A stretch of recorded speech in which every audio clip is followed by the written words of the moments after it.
13절 보면은 그런즉 깨어있으라. 성경 말씀이, 하나님 말씀이 우리에게 그렇게 명령하고 있습니다. 그런즉 깨어있으라. 뭐라고요? 성경은요? 마태복음 25장. 이거는 알고 계셔야지. 한 주 또 지나면 무슨 설교했는지도 잘, 제목도 성경 본문도 기억 안 날 때가 많아서. 터키, 그리스 성지 순례 중에도 카톡 통해서 한국과 연결이 가능했습니다. 사진도 보내고 문자도 보내고 소식도 전할 수 있었습니다. 이야, 정말 세상이요 너무 좋아졌어요. 정말 편리했습니다. 전화도요 무료로 영상통화도 가능해요. 저는 자녀들이 미국에서 태어나 지금 다 미국에 있잖아요. 그래서 카톡으로 다 영상통화 하는데 무료예요. 심지어는 선물도 보낼 수 있고 어떤 분에게는 제가 삼계탕도 보내드리고 그랬습니다. 송금도 되네요.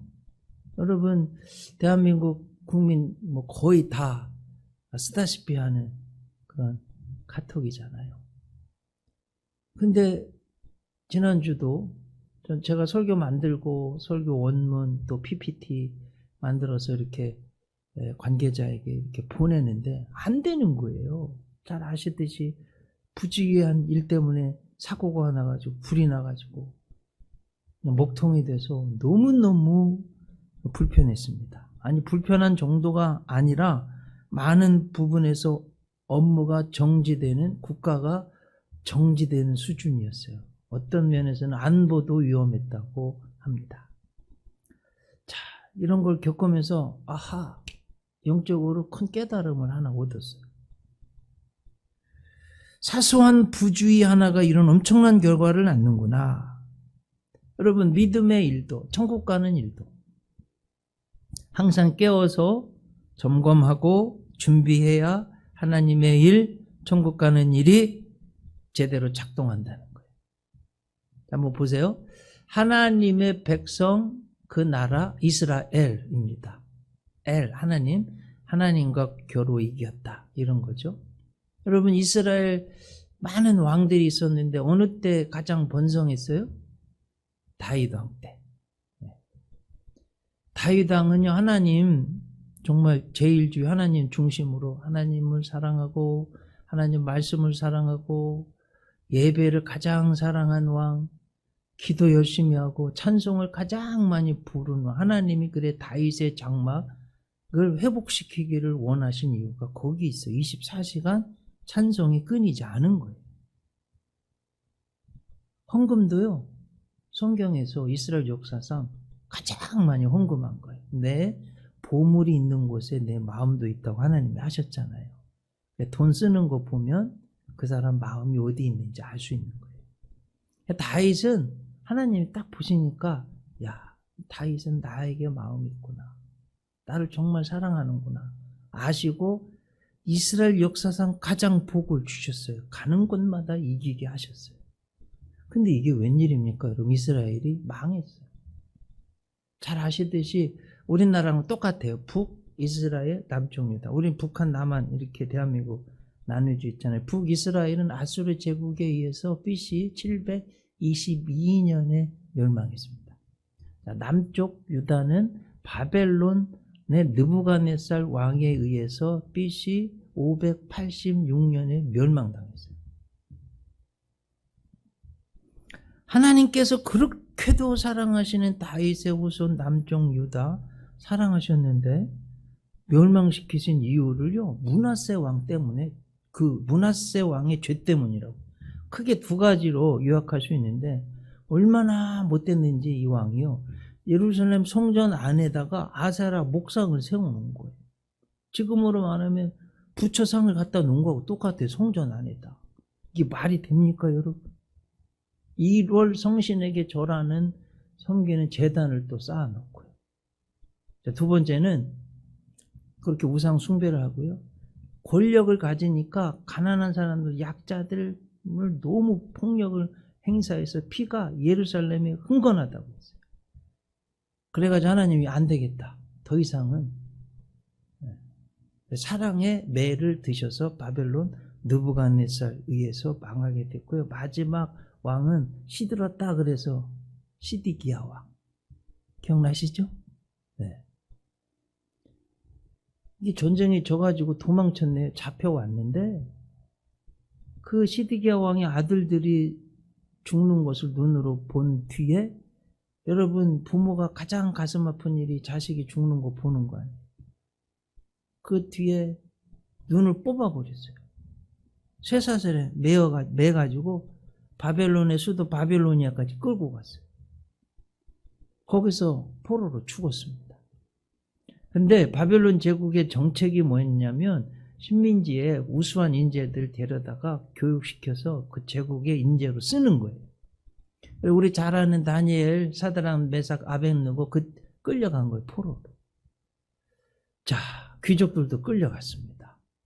자, 여러분 저 먼 나라에 포로로 끌려와서 살다 보니 이제 자기 역사를 객관적으로 볼 수 있는 위치에 된 거예요. 제가 미국에서 12년 살았는데 여러분 미국에 있으면은 대한민국이 더 잘 보이는 거 아세요? 멀리 떨어져 있으니까 더 잘 보여요. 그러니까 지금 이스라엘도 포로로 가서 역사를 회상해 보는 거예요. 아니 하나님의 손민 이스라엘이 어떡하다가 이렇게 비참한 나라도 다 망하고 포로로 와서 이렇게 됐을까? 이게 도대체 어떻게 된 거지? 어디서부터 우리가 잘못되었지? 이런 생각을 하는 거예요. 그러니까 생각을 해보면 아 그렇지. 하나님이 전능하신 좋으신 아버지가 우리를 노예로부터 구원해 주시고 나라와 땅을 주셔서 이렇게 나라가 형성이 됐는데 우리가 하나님을 버렸구나. 우상 숭배를 했구나. 야, 이게 잘못됐구나. 이렇게 이제 깨달아 알게 되는 거예요. 그러면서 다시 한번 역사를 또 생각해 봅니다. 야, 그러면 우리가 언제 가장 번성했지? 언제? 다윗 왕 때지.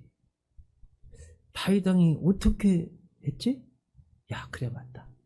하나님 제일 주위로 살았다. 하나님 중심, 하나님 말씀 중심, 하나님께 예배 중심, 기도 중심, 찬송. 여러분 다윗이 얼마나 많은 찬송을 하루 7번씩 찬송. 성전 중심의 신앙. 주의 종들 제사장 중심의 국가 경영을 했지. 야, 그때로 돌아가면 이 비참한 생활에서 우리가 회복될 수 있을 거다. 돌아가자. 하나님께로 돌아가자. 그래서 포로에서 돌아와 역사를 재정립하고 쓴 것이 역대상, 역대하입니다. 이게 역대상 하의 역사관, 열왕기상 하의 역사관과 역대상 하의 역사관이 달라요. 여러분 이거 꼭 아셔야 돼요. 너무나 중요한 지혜입니다. 그리고 자신들의 죄를 회개하고 이스라엘을 재건했습니다. 돌아와서 포로에서 돌아와서 재건한 걸 상징적으로 세 가지로 생각해 볼 수 있겠어요. 첫째는 에스라 학사죠. 하나님 말씀을 재건했어요. 느헤미야 지도자죠. 예루살렘 성벽을. 셋째는 스룹바벨 예루살렘 성전을 재건했습니다. 이건 좀 외우고 계셨으면 좋겠어요. 에스라는 하나님의 말씀을 경건을, 느헤미야는 예루살렘 성벽을, 스룹바벨은 예루살렘 성전을 재건했어요. 자, 그 비참했던 바벨론 제국 포로에서 이스라엘에게 자유를 준 왕이 바로 페르시아 제국의 키루스 2세입니다. 성경에는 고레스 왕이라고 나와 있습니다. 하나님이 그 고레스 왕 황제를 예비하셔서 포로로 잡힌 이스라엘이요 고국으로 돌아갈 수 있게 해주셨어요. 그 고레스 왕이 페르시아 제국을 만들어 가는 데 있었던 재미난 이야기 하나 해드리려고 그래요. 제가 이번에도 갔다 와서 또 새롭게 알게 되고 보고 왔는데 여러분 터키 땅에요. 옛날에 리디아 왕국이라고 있었습니다. 가보니까 얼마나 땅이 좋고 평야인지 청포도가요, 몇 시간을 가도 포도밭이 풍요로운 거예요. 뭐 터키 땅 우리나라로 대한민국으로 치면 16배, 인구는 대략 한 8,500만 명. 지금 현재 그런데요, 풍요로운 거예요. 이때도 지금 리디아 왕국의 크로이소스 왕 때인데, 요 왕이요, 산을 넘어가서 페르시아 땅을 침공을 한 거예요. 그때 당시가 페르시아의 키루스 2세인데 병사를 이끌고 리디아하고 전쟁하러 온 거예요. 평야에서 맞붙었습니다. 그런데 어떻게 된 일인지 리디아의 수도에서 무슨 난이 났다고 하니까 철군을 할 수밖에 없었어요. 그래 크로이소스 왕이 군사를 이끌고 수도로 막 달려갔는데 어떻게 된 일인지 페르시아의 고레스 왕이 병사를 이끌고 왔어요. 이제는 어떻게 할 수가 없는 거예요. 이제 전쟁해야 되는 거예요. 역사에 유명한 이야기입니다. 인문학에서도. 이제 리디아 왕국의 크로이소스 왕이 자랑하는 건 기마부대, 말. 그리고 앞에 쫙 기마부대 세우고 오니까 무서운 거예요. 그래 고레스 왕은 어떻게 할 수 없어. 낙타를 세웠네, 낙타. 낙타 부대. 여러분 얼핏 생각하기에는 낙타가 크니까 이길 것 같죠. 근데 자세히 보니까 안 그렇더라고요. 기마 부대는 지금으로 말하면 탱크 같은 거고요. 낙타는요, 지금으로 말하면 보급품 실어 날르는 트럭 같은 거예요. 여러분 트럭하고 탱크하고 붙으면 게임이 되겠어요? 안 되죠. 지금 이 페르시아 고레스 왕이 뭐 불리한 거예요. 근데 이제 막상 딱 붙어서 기마 부대가 말들이 막 이리야 가서 붙자 가는데 막 갑자기 코를 막 땅에 비비고 막 말들이요 난리를 치고 다 도망치는 거예요. 펄쩍펄쩍 뛰고 난리가 났어요. 왜 그럴까요, 여러분? 말들이요 낙타 냄새를 싫어한대. 그래가지고 다 도망치니 전쟁을 할 수가 없어서, 저 지금 보이는, 제가 지금 가서 사진을 찍어 온 건데, 리디아의 수도 사르디아, 저 뒤에 여러분 천연의 요새가 보이죠? 저기가 수도의 사르디아, 리디아 왕의 왕국의 천혜의 요새입니다. 못 올라가는 거예요. 여러분 옛날 전쟁에는 성에 들어가 지키면 저거 이기려면 뭐 저거보다 높은 산을 쌓아가지고 가는 로마가 예루살렘을 그렇게 해서 이겼잖아요. 그 방법밖에 없는데 지금 기가 막혀가지고 고레스 왕이 이거 어떻게 해야 되나 하면서 저녁에 저기를 시차를 가본 거예요. 근데 웬일 갑자기 쿵 소리가 봤더니 투구가 하나 떨어진 거예요. 왜 그런지 짐작이 가시죠? 기다려봤더니 숨어서 이렇게 봤더니 한 병사가 어디서 저기서 완전 난공불락의 요새인데 올라갈 틈도 없어 보이는 한 병사가 쪼르르 오더니 투구를 가지고 쪼르르 또 올라가는 거예요. 그걸 몰래 숨어서 다 봤어요. 그러니까 우리 옛날 말하면 개구멍 있잖아요. 저 성에 올라가는 길을 발견한 거예요. 어떻게 했겠어요? 고레스 왕. 군사들 다 데리고 올라가서 저 리디아 왕국 처참하게 다 져버렸어요. 다 죽고. 요 사건이 페르시아 제국이 전 세계적인 제국이 되는 과정 중에 굉장히 중요한 사건이 되었어요. 여러분 뒤집어 생각해보면 리디아 왕국 깨워서 적들이 쳐들어오는 걸 지켜야 되는 한 병사가 졸다가 저 성우에서 톡 떨어진 그 투구 때문에 아유 들키면 안 되지 막 정신없이 가다. 여러분 초병의 제1의 원칙이 뭔지 아세요? 저도 헌병 출신인데 사방 경계예요. 적들이 있나 없나. 여러분 이 초병이 저 투구 주스러 갔을 때 어떻게 살펴봤을까요? 아마 봤더라도 대충 했을 것 같잖아요. 네. 그 조그만 거 하나가 졸다가 투구 떨어진 거 하나가 리디아 왕국이 멸망하는 길이 된 거예요. 우리 사랑하는 성도님들, 이걸 깊이 들으셔야 됩니다. 내 조그마한 부주의 실수 하나가 나의 영적 생활에, 아니 결정적인 순간 주님이 다시 오실 때 졸고 있다가는 큰일 나는 거예요. 정신 바짝 차리셔야 된다는 말씀입니다. 자, 오늘 성경은 마태복음 25장인데 24장, 25장 예수님이 해주신 건데 요한계시록에 축소판 소예언서 소묵시록이라고 그래요. 그러니까 요한계시록 22장인데 이게 너무 상징적인 언어, 비유적인 언어, 함축적인 언어로 쓰여 있어서 정확하게 해석하기가 너무 어려워요. 사실은 오죽하면 존 칼뱅도 장로교 창시자 성경 전체를 주석했는데 요한계시록만 주석을 못했어요. 그런 것을 예수님이 압축해서 딱 요약해 주셨어요. 24장, 25장. 그래서 마지막 때에 벌어질 일을 알고 싶다면 마태복음 24장, 25장 읽어보시면 됩니다. 예수님이 세상 끝날에 대해서 직접 가르쳐 주신 거예요. 그러니까 1.1핵도 변함이 없는 거예요. 여러분 이런 거 한번 저 보세요.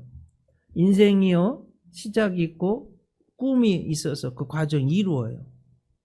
그럼 언젠가는 마치잖아요. 여러분 태어나서 잘 살다가 언젠가는 죽어요. 그 인생을 보면 시작도 중요하고 꿈을 이루는 중간도 중요한데 진짜 중요한 건 마지막이에요. 은퇴, 마지막. 어떻게 하느냐. 저는 꼭 비행기 같아요. 보잉 747, 400기종은 400명 태우고 그 많은 짐을 싣고 올라가는데요. JP4라는 가장 고등점에서 나오는 폭탄 같은 기름을 싣고 가는 거예요.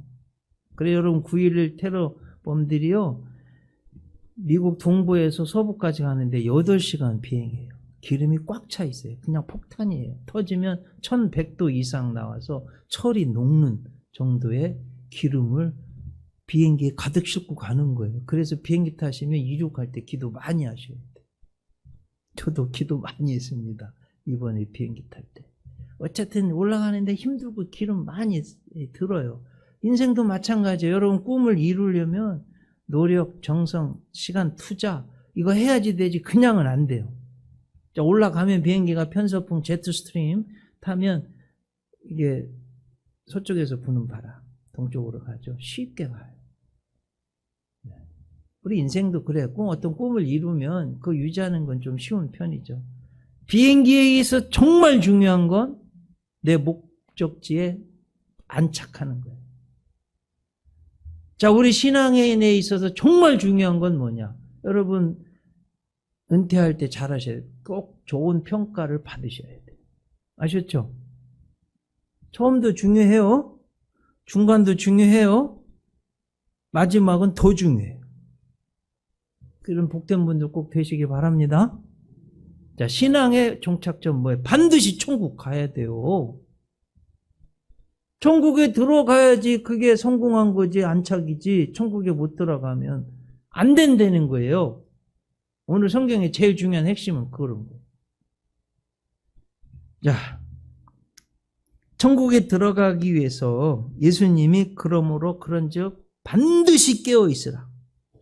왜 깨어 있어야 하는지를 주님이 설명해 주셨습니다. 몇 가지만 빨리 보고 마치겠습니다. 첫째, 인생에는 반드시 끝이 있기 때문에 깨어 있어야 한다는 겁니다. 오늘 본문 1절로 4절 보세요. 그때에 천국은 마치 등을 들고 신랑을 맞으러 나간 10 처녀와 같다. 그 중에 5은 미련하고 5은 슬기 있는 자라. 미련한 자들은 등을 가지되 기름을 가지지 아니하고 슬기 있는 자들은 그릇에 기름을 담아 등과 함께 가져갔더니. 자, 중요한 건 저 1절에 천국은 마치 등을 들고 신랑을 맞으러 나간 10 처녀. 천국은 이렇다 이렇게 말씀하신 거예요. 천국은 이럴 것이다. 그 예수님의 말씀은 그러니까 천국에 들어가는 말씀인 거예요. 마지막 때를 혼인잔치에 비유하셨어요. 여기 10 처녀는 신부의 들러리예요. 여러분 이스라엘의 가장 한 인생에게 중요한 건 일륜짓해서 결혼이에요. 일주일 합니다. 결혼한 남자는 전쟁이 일어나도 군대 안 보낼 정도로 결혼을 중요하게 생각했어요. 이 일주일 결혼의 하이라이트는 신랑이 신부를 데리고 돌아오는 요때예요. 그때 10명의 처녀들이 준비하고 있다가 안내해서 오는 거예요. 그 처녀들을 말을 하고 있는 거예요. 10은 완전을 상징하는 숫자입니다. 10계명도 10계명이에요. 비파도 10줄 비파예요. 주님의 비유 중에도 열무나 열드라크마 비유입니다. 또 이 열은 유대 회당을 구성하는 최소 단위예요. 그리고 결혼식 장례 예식 때 들러리들 10명 세우는 겁니다. 이런 관점에서 볼 때 본문의 열처녀는 모든 시대에 예수님 믿는 우리 신자를 가르치는 거다. 나를 가르치는 거다. 이 소리예요. 그 당시 예수님 당시에도 그렇지만 지금 나를 가르치는 것이다. 이 비유는 마지막 때에 신부로 오시는 예수님을 꼭 잘 맞아야 된다. 마지막 때가 있다는 거예요. 여러분 우리 시험 볼 때 정답을 알면 쉽잖아요. 쓰면 된 준비해서. 인생의 정답이 뭐냐? 우리는 반드시 죽는다. 히브리서 9장 27절 한 번 죽는 것은 사람 앞에 정하신 것이요 그 후에는 심판이 있으리니 반드시 하나님 심판대 앞에 서게 될 것이다. 이게 정답이에요. 여러분 올림픽 선수들이요. 출전하는 선수들 정말 체중 조절하고 땀 흘리면서 메달 따기 위해서 노력해요. 우린 천국 가야 된 하나님의 시민, 십자가 군병들이에요. 반드시 마지막 때가 죽을 때가 있고 죽은 뒤에 반드시 내가 하나님 앞에 서서 평가받을 것이다. 그 재판장 앞에 서서 평가받을 것이다. 수도 없이 많이 말씀드렸어요. 그대로 될 거예요. 그때 가서 저는 몰랐는데요. 뭐 이런 소리 하시면 안 돼요. 아셨죠? 분명히 말씀드렸어요. 죽습니다. 하나님 앞에 가서 심판 때에 설 날이 반드시 있기 때문에 그 끝을 잘 준비하셔야 된다는 거예요. 저도 이번에 성지순례 가는데 제가 축구를 건강 때문에 사실은 좋아도 하지만 제가 건강 때문에 일부러 하는 거예요, 여러분. 오해 안 하셨으면 좋겠어요. 조기 축구에 하는 거예요. 근데 이번에 또 성지순례 간다고 선배 목사님이 10여 년 전에, 7년 전에 갔던 너무 힘든 대상포진 막 목사님들 걸려오시고 해서 우리 미리 준비합시다. 그래서 준비하고 갔더니 괜찮더라고. 23분이 갔는데 아무리 제가 이렇게 자타가 공인하는 체력이 제가 제일 좋았던 것 같아요. 네. 어떤 사모님 너무 힘들어 하시는 짐을 막 제가 들고 날려드리고, 뭐 터키 공항이요, 인천 공항 본받았는지 얼마나 큰지요? 이야, 깜짝 놀랐어요. 어마어마하게 커요. 그 막 짐을 들고 가는데 팔이 빠지는 것 같은데 엄청 걸었거든요. 네. 끄떡 없었어요.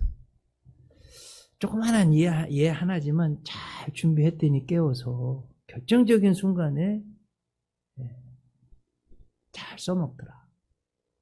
사랑하는 성도님들, 예수님이요 마지막 때 신랑이 올 때 깨어있는 사람이 칭찬받아 슬기로운 사람이라고 말씀하시는 거예요. 우리 사랑하는 성도님들, 그래서 다섯 처녀처럼 기름을 잘 준비한 지혜로운 신실한 성실한 부지런한 하나님의 자녀가 꼭 되시기를 바랍니다. 자, 둘째로 왜 그런지 깨어있으라. 언제 오실지 모르겠대요. 오늘 본문 보세요. 5절 신랑이 더디 오므로 다 졸며 잘세. 밤중에 소리가 나되 보라 신랑이로다 맞으러 나오라. 이에 그 처녀들이 다 일어나 등을 준비할세. 미지런한 자들이 슬기 있는 자들에게 이르되 우리 등불이 꺼져가니 너희 기름을 좀 나눠달라. 슬기 있는 자들이 대답하이르되 우리와 너희가 쓰기에 다 부족할까 하노니 차라리 파는 자들에게 가서 너희 쓸 것을 사라. 오늘 본문 결론 그런즉 깨어있으라. 너희는 그날과 그때를 알지 못하느니라. 사실은 말씀드렸듯이 이스라엘 사람들은 이 혼례 예식을 이미 다 알고 있어요. 그 10명의 처녀들은 뭘 해야 되는지 이미 다 알고 있는 거예요. 뭐예요, 여러분? 다 밤중에 오는 깜깜한. 그래서 기름을 준비했다가 안내해야 되는 거예요. 근데 슬기로운 부지런한 처녀들은 기름을 많이 준비해서 넣어가지고 잘 안내하는 거예요. 근데 미련한 처녀들은 뻔히 알면서 안 하는 거예요. 게으른 거예요. 이미 다 알고 있는 거예요. 그 모든 과정을. 그래, 어떻게 해야 되는지 자기 임무가 뭔지를 알고 있는데도 기름 준비를 안 한 거예요. 아마 자기 일이 더 바빴던지 또 관심사가 다른 곳에 있었던지 이런 거예요. 결정적인 순간 기름이 모자라서 좀 구워달라니까 안 된다. 우리 둘 다 모자라겠다.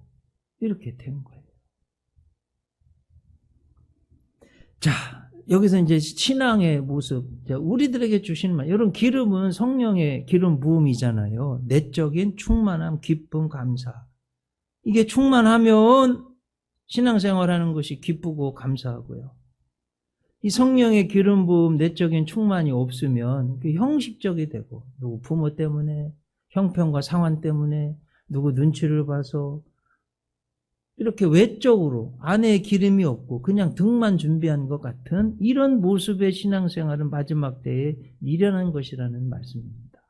제가 정태기 박사님의 책을 하나 읽었는데 그 책에 나오는 내용이에요. 여러분, 이분이 너무 못생겼다는데 예수님 믿고 성령 충만해져서 미국 유학 가서 박사학위 받고 막 사람들이 좋아하는 사람으로 변했다고 그러잖아요. 이분이 내면의 중요함, 그리고 상담으로 심리 치료하는 영적 치유, 내적 치유를 강조하는 교수님이잖아요. 이런 실화예요. 이런 내용이에요. 여러분, 완전히 절망한 사람에게 보이시죠? 이렇게 되면 사람한테는요, 이런 사람은 이미 맥이 다 풀려가지고 조그마한 외적 충격에도 아니면 공격에도 무너지고 심한 경우에는 목숨도 잃을 수 있는 거예요. 사람 속에는요, 원자가 있고 그 원자에는 핵이 있고 그 핵 속에는 전자세포가 움직입니다. 이렇게 저항력이 완전히 떨어진 사람은 이 전자세포 돌아가는 사이클이 50이래요. 이런 사람은 젊거나 나이가 많거나 상관없이 걸어다니는 시체라고 보면 됩니다. 외부에 조그만 공격에도 쓰러지는 거예요.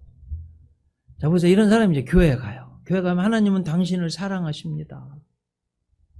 우리가 어떠한 형편 처지에 있더라도 예수님이 우리가 아직 죄인 되었을 때 그리스도께서 너희를 위하여 죽으심으로 하나님께서 우리에게 대한 하나님의 사랑을 확증하셨습니다.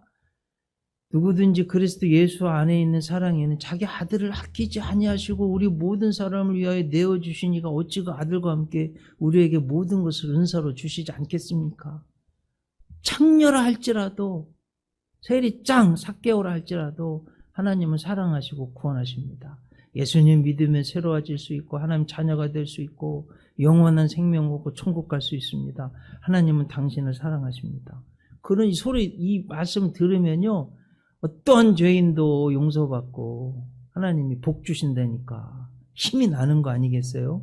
50에서 100이 되고 150이 되고 300이 되고 400이 되면요, 어떤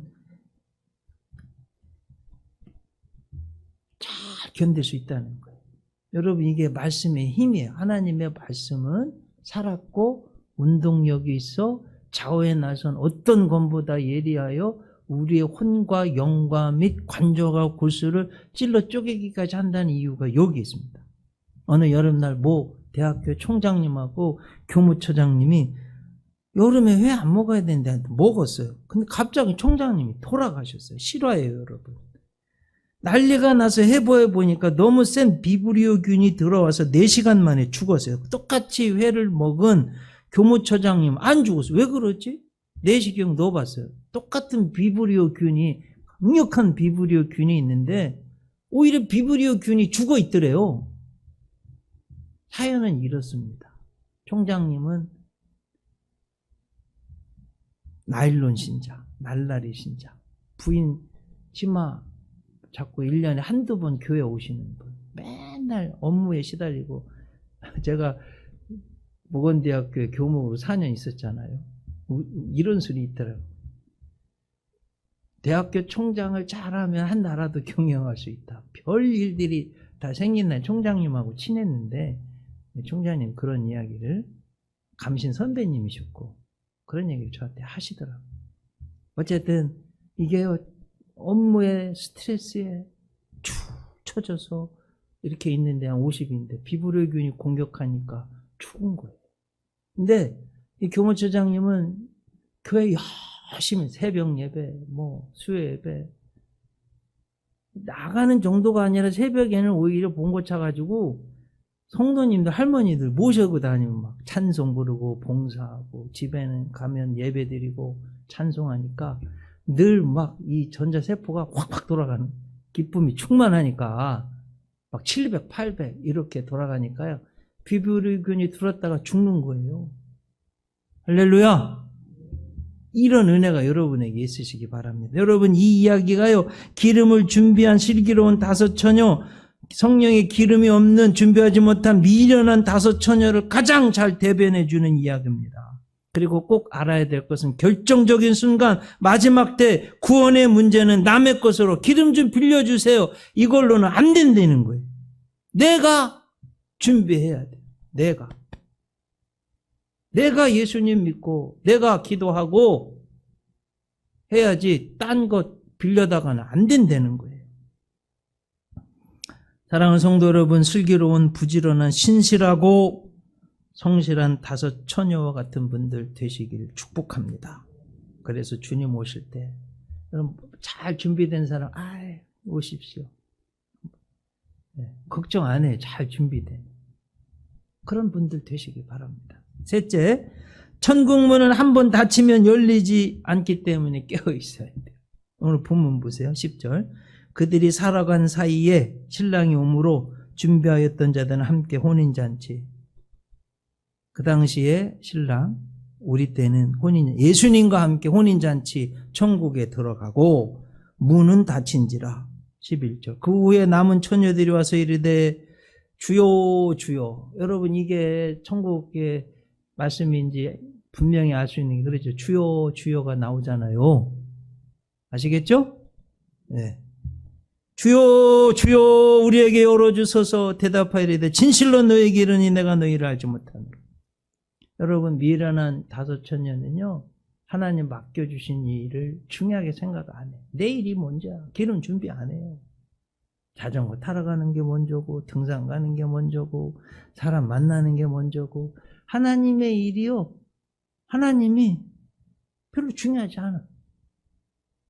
그런데 결정적인 순간에 하나님, 나 너 모른다. 나 너 모른다. 이렇게 하시는 거예요. 여러분, 이런 사람들 때문에 저는 성경 그대로 하나님 말씀 전하는 거예요.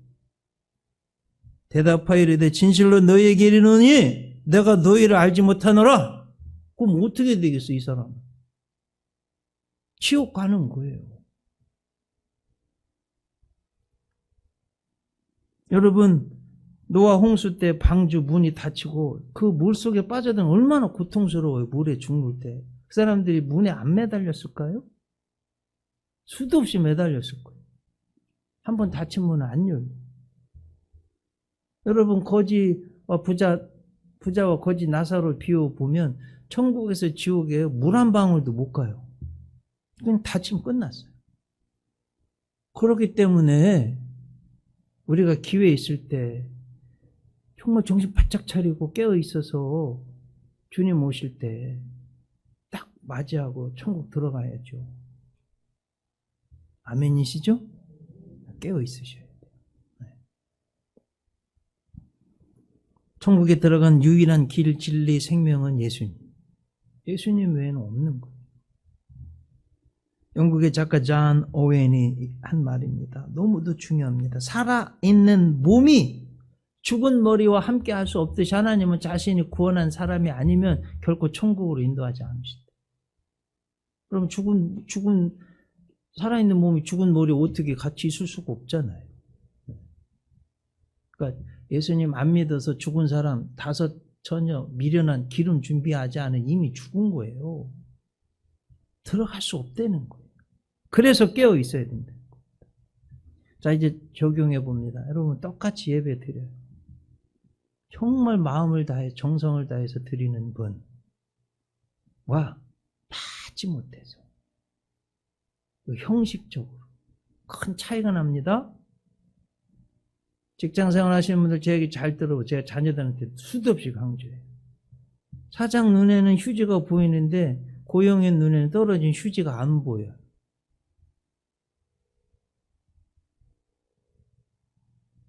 사장의 눈으로 직장생활하면 그분 성공합니다. 한번 해보세요. 정말 중요한 이야기. 하나님 마음에 쏙 들게 신앙생활을 해보세요. 깨어 있어야 돼요. 어리석은 처녀처럼 기름이 없습니까? 슬기로운 처녀처럼 기름이 충분히 준비되어 있으십니까? 내 아이의 신앙의 모습을 생각해 보세요. 주님이 오실 때 깨어서 맞이할 영적 준비가 되어 있습니까? 아니면 투구 떨어뜨린 병사처럼 허둥지둥 졸다가 허둥지둥 하다가 경계도 하지 않고 천국 밖에서 일을 갈 것입니까? 생각해 보셔야 돼요. 나는 지금 깨어 있습니까? 아니면 기도해야 될 시간에 쿨쿨 잠만 자고 있습니까? 꼭 생각해 보셔야 됩니다. 그리고 반드시 그런즉 깨어 있으라. 오늘 나에게 주시는 주님의 음성입니다. 기도하겠습니다. 목사님, 하나님, 너무나 중요한 예수님이 마지막 때에 있을 일에 대해서 가르쳐 주셨습니다. 슬기로운 5 처녀처럼 반드시 깨어서 기름을 준비하여 신랑을 맞을 수 있는 그런 저희들 되게 하시고, 미련한 5 처녀처럼 꼭 하여야 할 하지 않고 기름이 모자라서 천국에 못 가는 그런 사람도 되지 않게 해주시옵소서. 예수님 이름으로 기도드립니다.